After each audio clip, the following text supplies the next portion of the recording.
ராணி நானாகிறேன். இந்த இன்ப மகாராஜ பெற்ற புது ரோஜ எலிசபெத் ராணியின் பேத்தியே. தாயே தாயே மகளன வந்தாய், தந்தை சிந்தை நலமுற வந்தாய். நீயே லோகம் என்று ஆனாய் பெண்ணே, என்னை ஆளும் தெய்வம் நீதான் கண்ணே.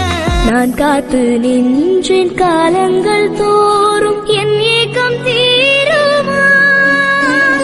நான் பார்த்து நின்றேன் பொன்வானம் எங்கும் என் மின்னல் தோன்றுமா. தண்ணீராய் மேகம் தூரும் கண்ணீர் சேரும் கற்கண்டாய் மாறுமா.